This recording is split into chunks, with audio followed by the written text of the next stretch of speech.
Good evening. My name is John H. and I am an alcoholic. Welcome to the Code Blue Big Book Action Seminar. What we're going to do in this seminar, guys, is we're going to go through the first 164 pages of our big book, our Guide to Freedom, and we're going to do exactly what it says. I myself am no big book guru. I am no spiritual wonder man. I'm just a simple drunk who was almost dead from the disease when a couple recovered alcoholics took me through the book. I did the work, and it saved my life. Now, as a result of that, I try to pass on what has been so freely given to me. Now, I borrow heavily from the Joe and Charlie Big Book Weekend tapes. I borrow heavily from that smartass Clancy. I borrow from Chuck C. I borrow from all of the giants who have gone before me. So please, get yourself a big book, large print I prefer, a highlighter and a pen, and bring your willingness. Get ready to change your life. Thanks for listening. Good evening, everybody. I'm John. I'm an alcoholic.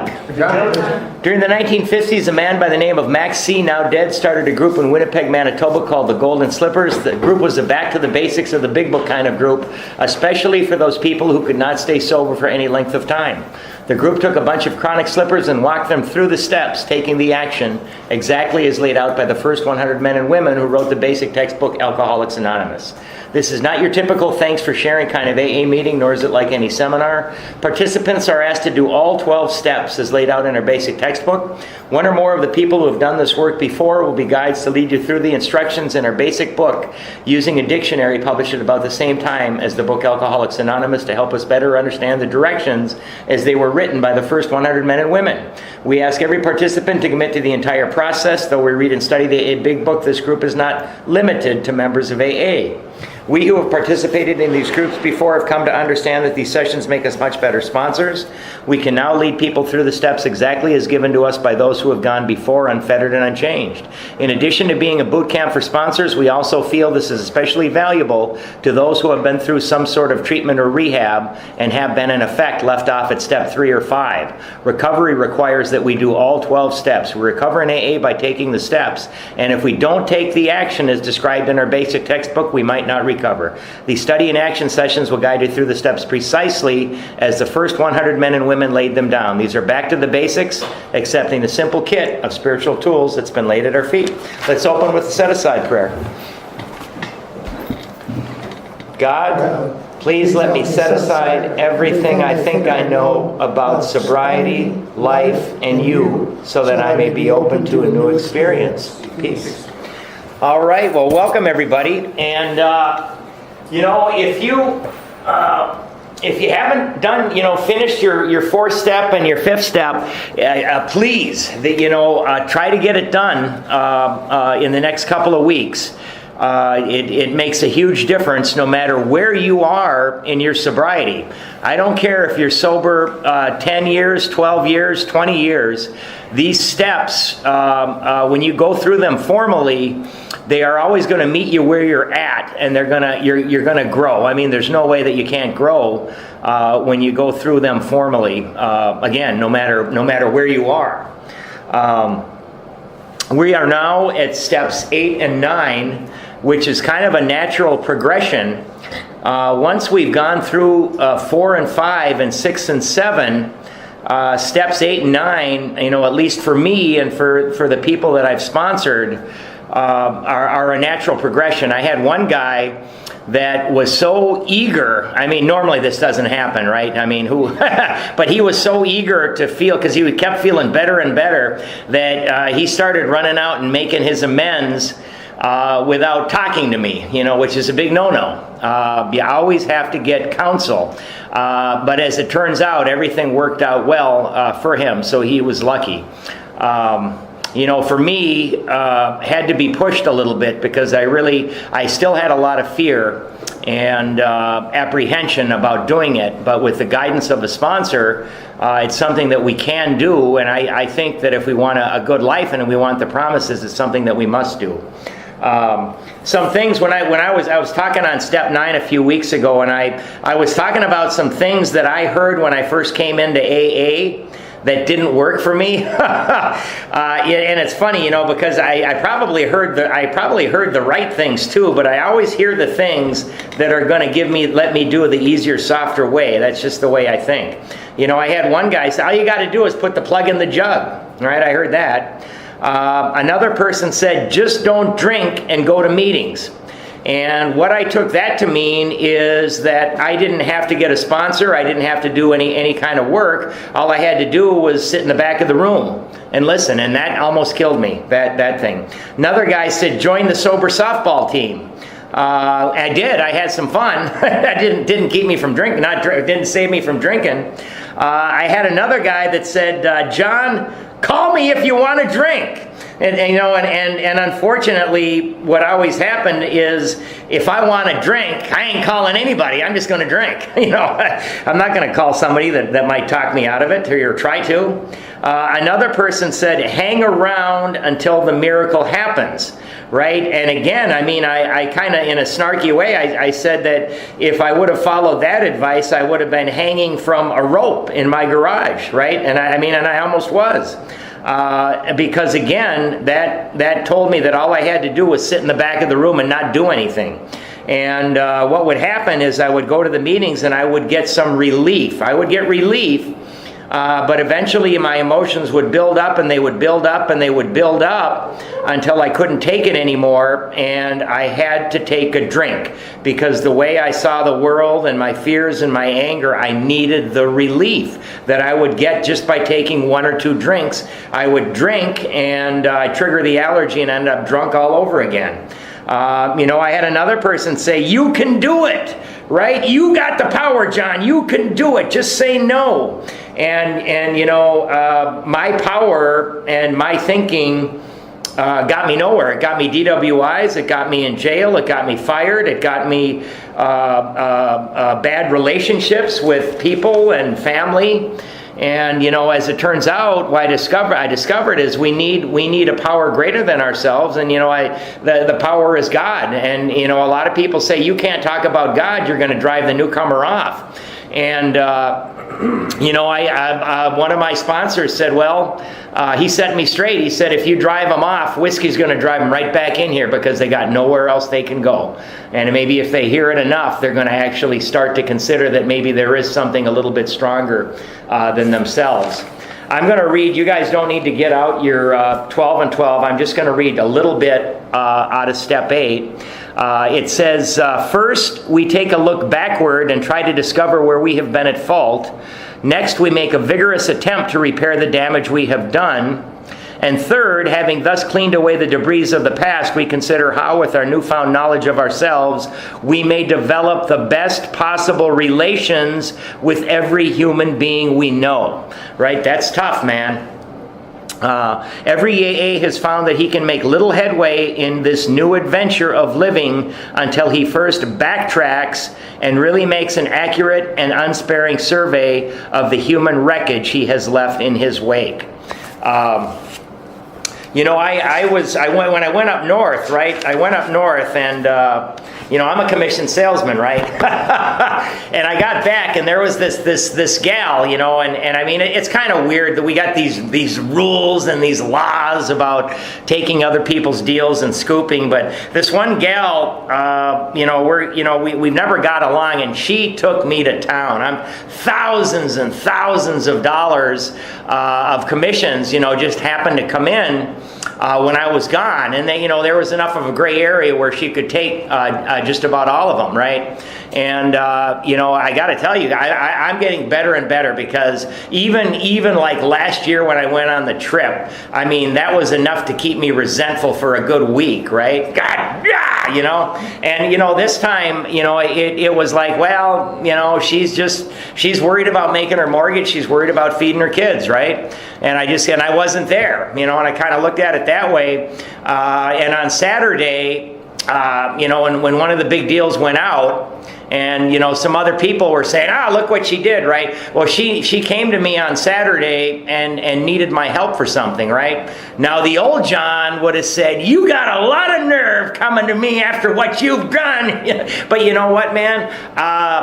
No, she came to me and she needed my help, and without a second thought, I said, sure, I'll help you out. And that, that is not my thinking. That is God's thinking. And that's a result of going through and doing this work. We become different people. We do different things.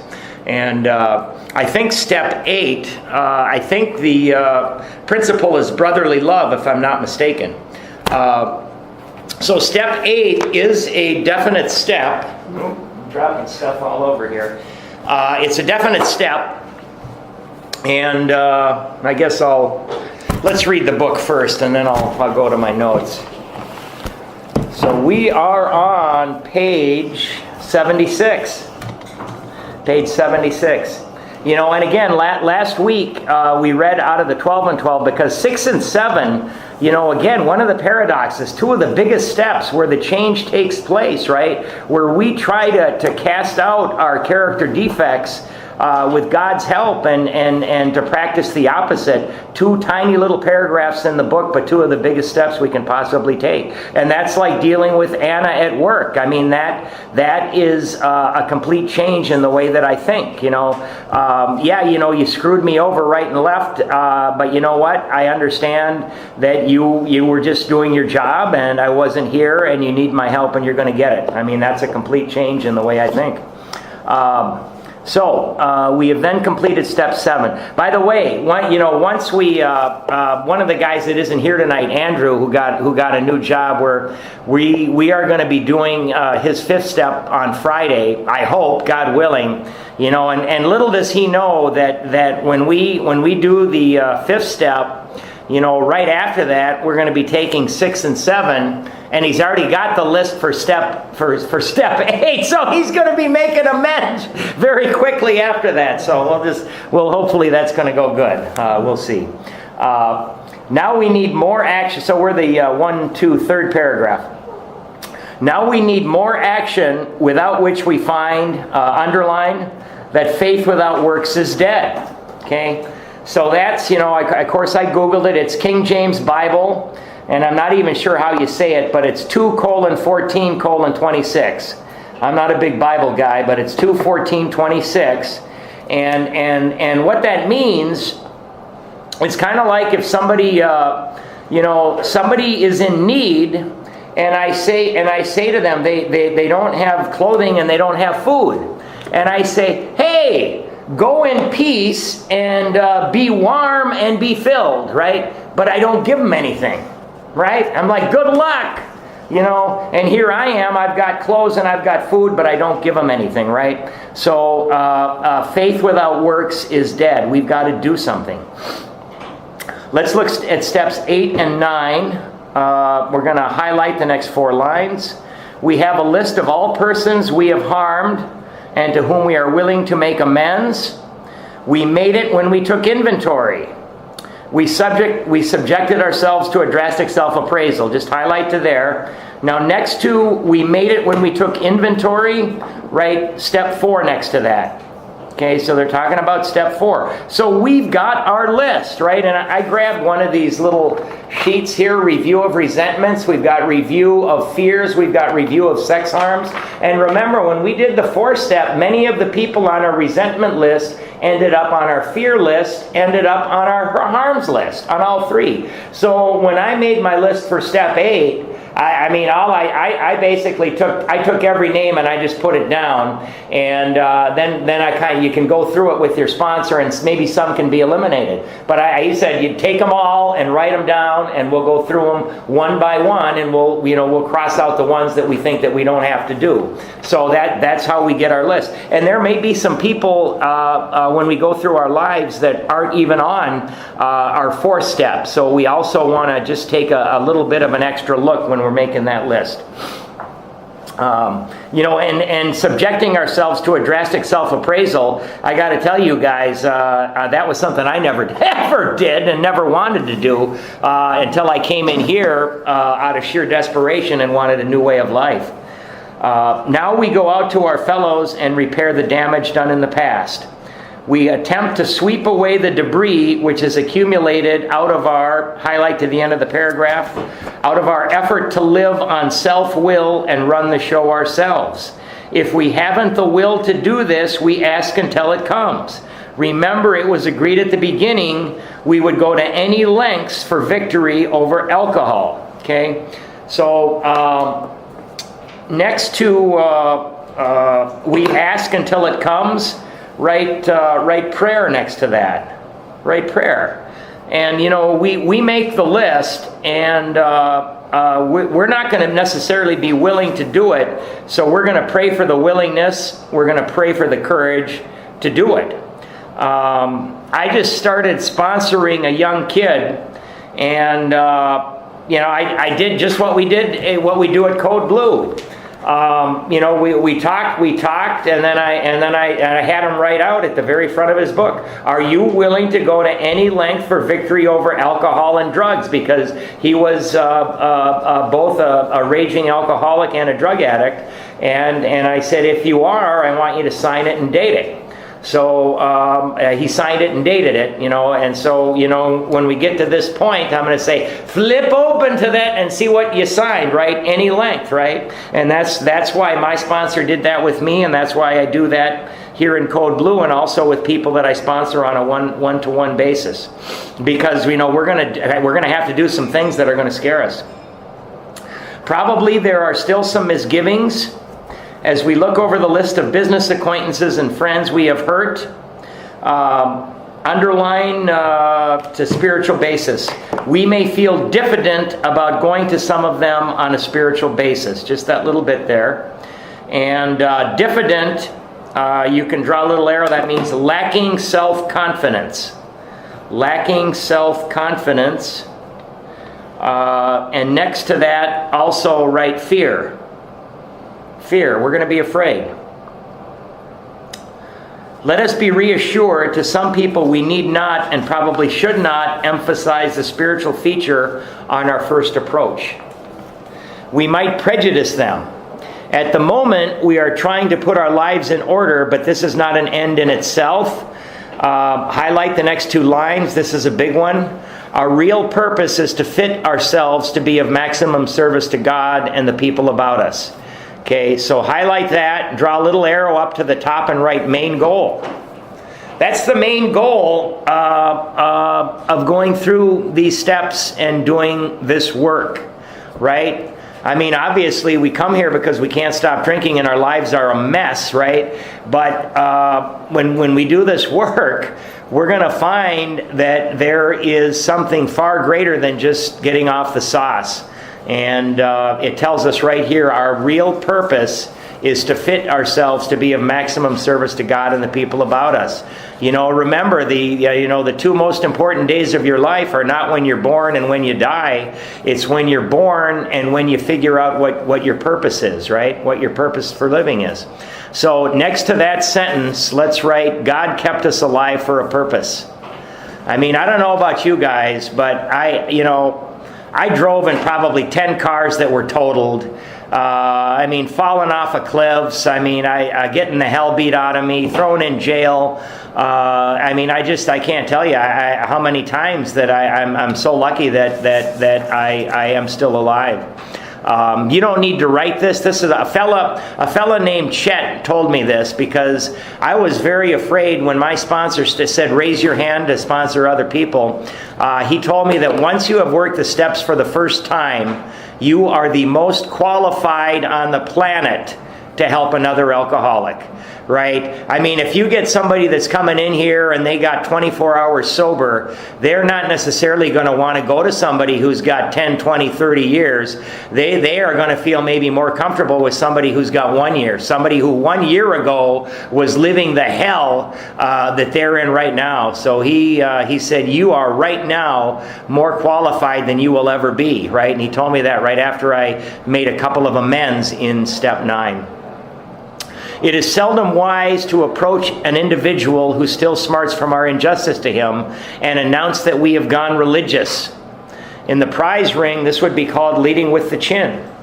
Why lay ourselves open to being branded fanatics or religious bores? We may kill a future opportunity to carry a beneficial message, but our man is sure to be impressed with a, highlight the next 7 words, sincere desire to set right the wrong. Okay, so underline or highlight that. Next to it, write amend. That's a great definition of an amend. An amend isn't, I'm sorry, man. I mean, we've been saying that our whole life. What an amend is, what's different here is we want to set right the wrong, right? How can I make this right, right? Whether it's money, whether it's going and telling the truth and getting somebody out of trouble, whatever it is. He is going to be more interested in, underline the next 4 words, demonstration of goodwill. And next to that, write action. That's action. Then in our talk of spiritual discoveries, right? I mean, I'm not going to go to somebody and say, I have discovered God. You wouldn't believe it. I'm so sorry I did that to you. Bye-bye, right? No, we're going to, what can I do to make this right, right? And I'll talk a little bit more about that later. We don't use this as an excuse for shying away from the subject of God. When it will serve any good purpose, we are willing to announce our convictions with tact and common sense. Okay, so let's draw a little line under our convictions with, draw a little line from there out to the end of the page. And above it, we're going to write 5 types of amends. Okay, so Bill is going to go over the 5 main types of amends that we're going to run into in our life. Okay, so underneath the line, you can write number 1, the enemy. And we're going to highlight the line, the question of how to approach the man we hated will arise. So highlight that, and next to it write 1, enemy. That's the first type of amend, and we're going to get 5 of them. It may be he has done us more harm than we have done him, right? Obviously, he, she, whoever, than we have done him. And though we may have acquired a better attitude toward him, we are still not too keen about admitting our faults. Nevertheless, with a person we dislike, we take the bit in our teeth. Okay, highlight to the end of the paragraph. It is harder to go to an enemy than to a friend, but we find it much more beneficial to us. We go to him in a helpful and forgiving spirit, confessing our former ill feeling and expressing our regret. Okay, so highlight that. Next to it, we're going to write, and this is something that, again, the same fella Chet had me write down as something we could possibly say, right? So in quotation marks, let's write, I regret that I, right, ... What can I do to make it better? So whatever we've done. And I think it's important that when we go to people, we know what we're going to be making our amends about, right? You can't just go, oh, I treated you bad, I'm sorry about that. No, man, you know what? I stole that money from you. I badmouthed you in front of your husband. I did this, I did that. We want to kind of know what we've done, right? And usually, one of my sponsors said when you're done telling everything, you want to say, hey, is there anything that you would like to say to me? Anything that you think that I may have done that I haven't covered here, right? So we're also going to highlight the next 4 lines. Under no condition do we criticize such a person or argue. Simply, we tell him that we will never get over drinking until we have done our utmost to straighten out the past. Okay, so at the bottom of the page, we're going to write another little thing. We're going to write, what can I do to go forward? Or what can we do to go forward? What can we do to go forward? Or what can I do to go forward from here, right? I regret that I ...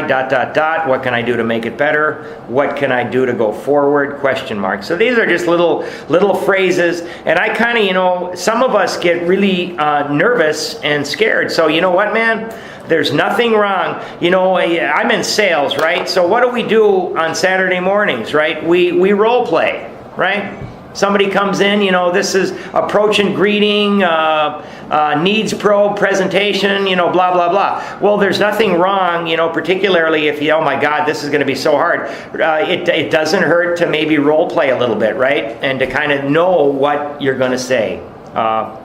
We are there to sweep off our side of the street, realizing that nothing worthwhile can be accomplished until we do so.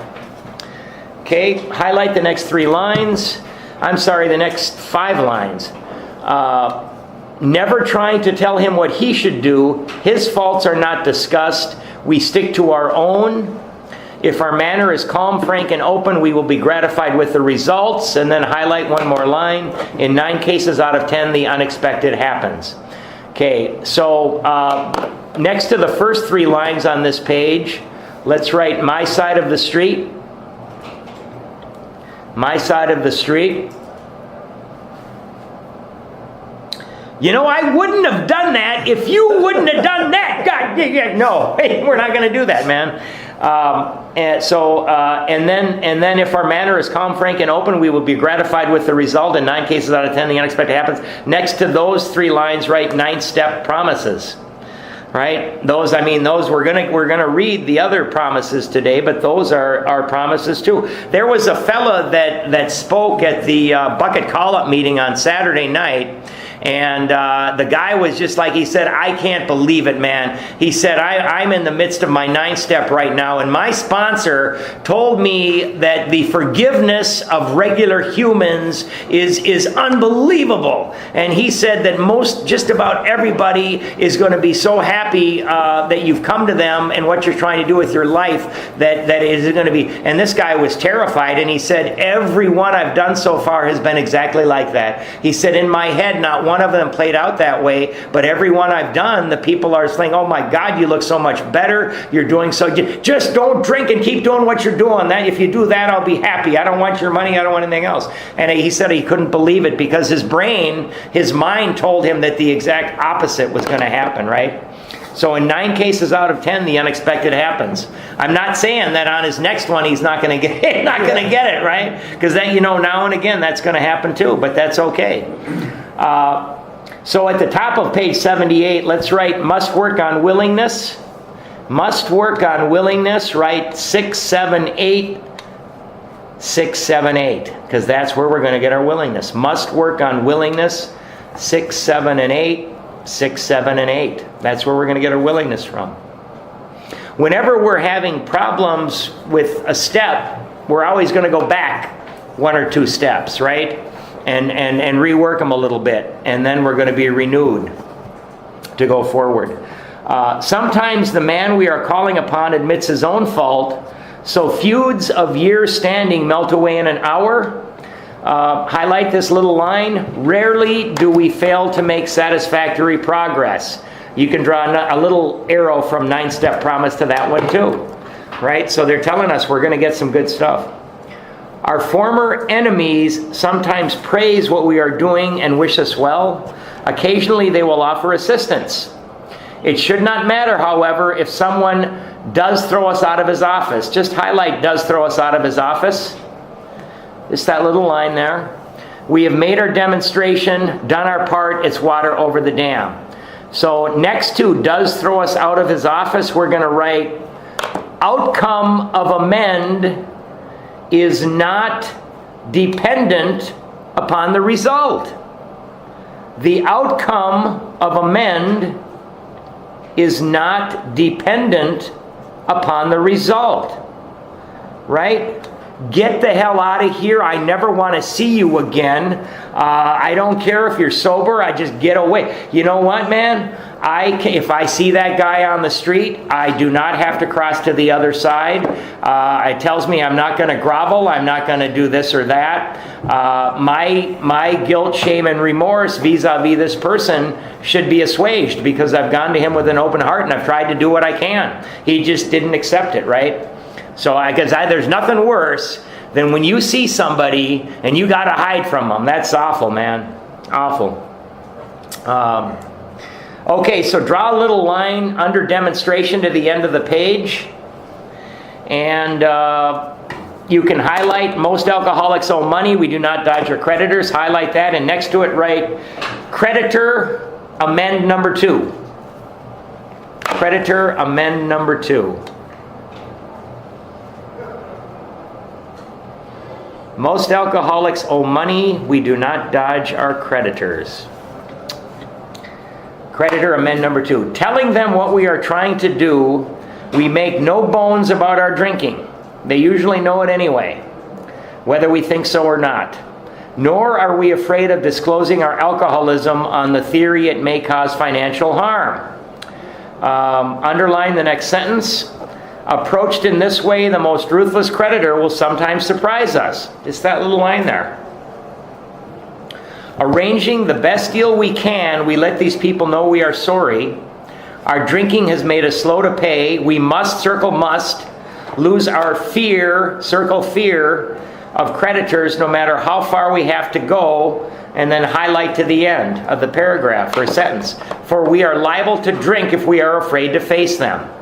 Right? When we're hiding from people and creditors, that's what I talk about when our emotions build up and they build up and they build up, and we can't take it any longer, and we remember the ease and comfort that comes with a couple of drinks, right? So, for we are liable to drink if we are afraid to face them. Now, at the bottom of the page, let's write something before we go on. Let's write creditor, arrow, take care of family first. If there is any left, it goes to creditors, right? So, you know what, man? Take care of family first. If there is any left, it goes to creditors. And again, that's that same fella Chet, right? Now, I said this at the beginning of the session, that if it's not in the big book, then it's my opinion or somebody else's opinion, and you can take it or leave it. So things like this you can take or leave, but I think that was pretty good advice. Take care of family first. If there is any left, it goes to creditors. Okay, so draw a line from are afraid to face them. Draw a line under that to the edge of the page. And then you can write type 3, jailor, Jailor / criminal activity. Jailor / criminal activity. Type number 3. Perhaps we have committed a criminal offense which might land us in jail if it were known to the authorities. We may be short in our accounts and unable to make good. We have already admitted this in confidence to another person, right? That's step 5. Highlight to if it were known, but we are sure we would be imprisoned or lose our job if it were known. Yeah, that's a scary one.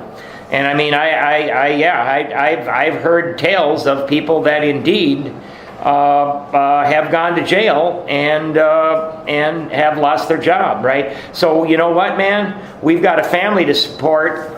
We're gonna get very, very good counsel from our sponsor, and we are gonna find somebody in AA who has been in this situation, and we're gonna seek counsel, because we're not gonna. We've got a family to support. We're not gonna get ourselves thrown in jail. Maybe it's only a petty offense, such as padding the expense account. Most of us have done that sort of thing. Maybe we are divorced and have remarried but haven't kept up the alimony to number 1. She is indignant about it and has a warrant out for our arrest. That's a common form of trouble too. Okay, so we're gonna at the top of the page, we're gonna write like 3 lines. Again, this is like something that you possibly could say, so write small. Okay. Top of page, where were we? 79. Must tell people we are in AA, parentheses, spiritual program. Must tell people we are in AA, parentheses, spiritual program. Trying to do my best to get over drinking. Must tell people we are in AA, spiritual program, parentheses. Trying to do my best to get over drinking.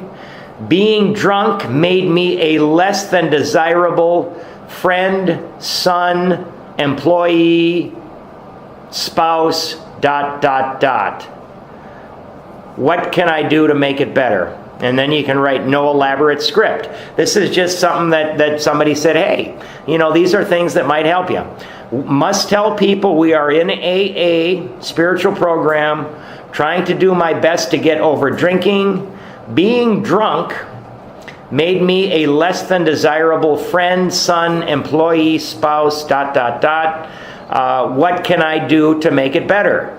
Again, no elaborate script. This is just giving us a little bit of, something that we could use, right? Something we could use. And, and I got to tell you, man, this young kid that was up there talking on Saturday night, I mean, it was amazing. He said what I told. He said, I'm trying to live my life a different way. He said, I'm in AA and I'm trying to live my life a different way. And so basically I'm in a spiritual program. Trying to do my best to get over drinking. Being drunk made me a less than desirable friend, son, employee, spouse, Although these reparations take innumerable forms, there are some general principles which we find guiding.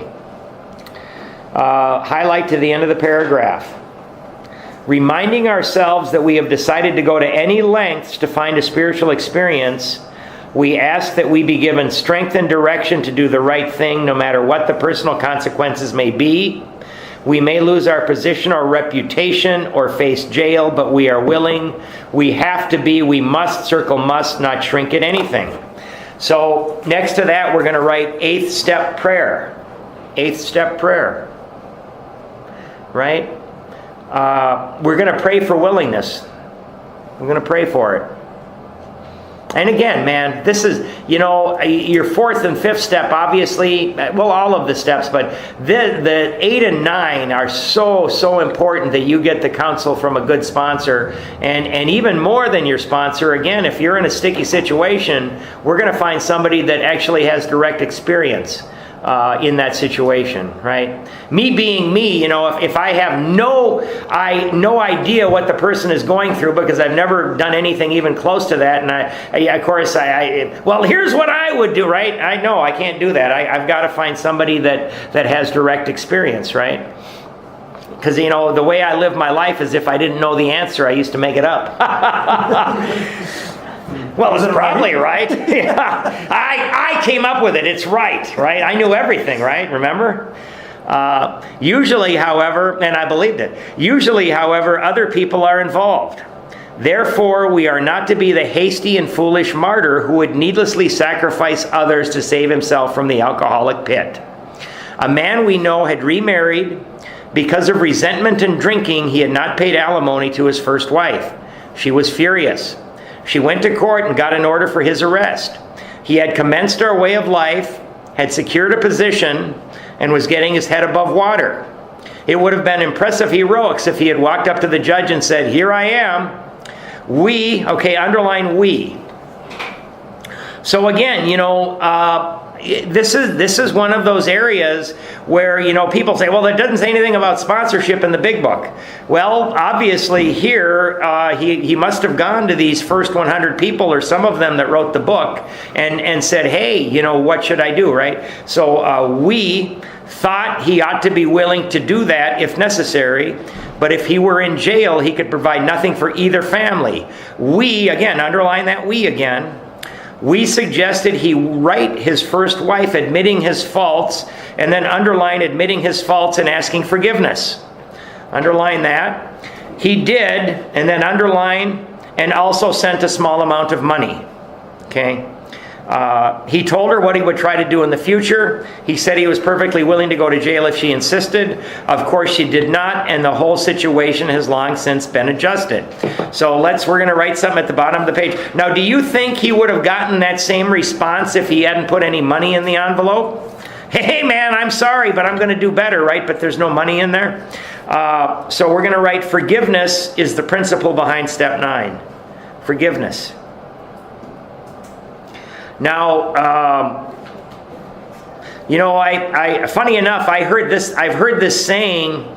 I was watching this series and I read the book called The Strain. I don't know if anybody watches that, but the saying that this old fella said, he said, when you forgive, you set a prisoner free, and that prisoner is you.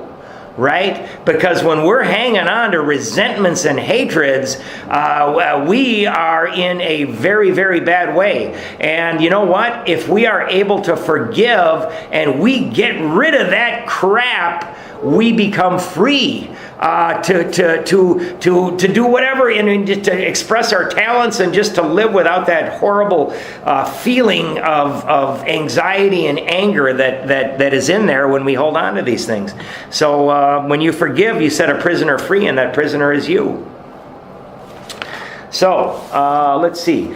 Before taking drastic action which might implicate other people, we secure their consent.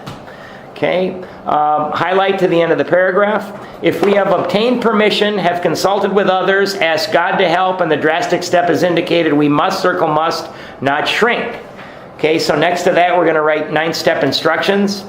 We've obviously been receiving them this whole reading today, but we'll write 9-step instructions next to that. So this is when, other people are involved, if we go out and make amends, we get thrown in jail. I mean, what's going to happen to the wife and kids? Or if we go to somebody because we have had an affair, and we go to and somebody finds out about it, and we cause a rift in their relationship. I mean, we got to be careful. This brings to mind a story about one of our friends. While drinking, he accepted a sum of money from a bitterly hated business rival. I've often wondered why a bitterly hated business rival would lend him money, but giving him no receipt for it, he subsequently denied having received the money and used the incident as a basis for discrediting the man. Thus, he used his own wrongdoing as a means of destroying the reputation of another. In fact, his rival was ruined. So next to that paragraph, let's just write selfish. Selfish in quotation marks. That's a big one right there. He felt that he had done a wrong he could not possibly make right. And we're going to feel that way about a lot of things. If he opened that old affair, he was afraid it would destroy the reputation of his partner, disgrace his family, and take away his means of livelihood. What right had he to involve those dependent upon him? How could he possibly make a public statement exonerating his rival? After consulting with his wife and partner, right, so he asked the people who would be affected, he came to the conclusion that it was better to take those risks than to stand before his Creator guilty of such ruinous slander. Highlight the next 3 lines. He saw that he had to place the outcome in God's hands, or he would soon start drinking again and all would be lost anyhow. Okay, so next to what we just highlighted, we're going to write must take action, or we might drink, arrow, death. Must take action, or we might drink, arrow, death. I'll never forget, man. I think I was maybe 13 or 14, and my mom, she found a bag of weed in my jeans when she was putting it through the wash, and she took that weed out and she gave it back to me. She said, I know that you'll just do whatever it is to get money to buy more weed. She said, John, I want you to know one thing. Your next high might be your last. Right? She told me even back then, before all of the 25 years of hell that I put her through, that this was a deadly disease. She knew it then, right? She saw it. I didn't. He attended church for the first time in many years. After the sermon, he quietly got up and made an explanation. His action met widespread approval, and today he is one of the most trusted citizens of his town. This all happened years ago. Okay, so draw a line under a go to the end of the page, and under it we're going to write 4th type, spouse / domestic.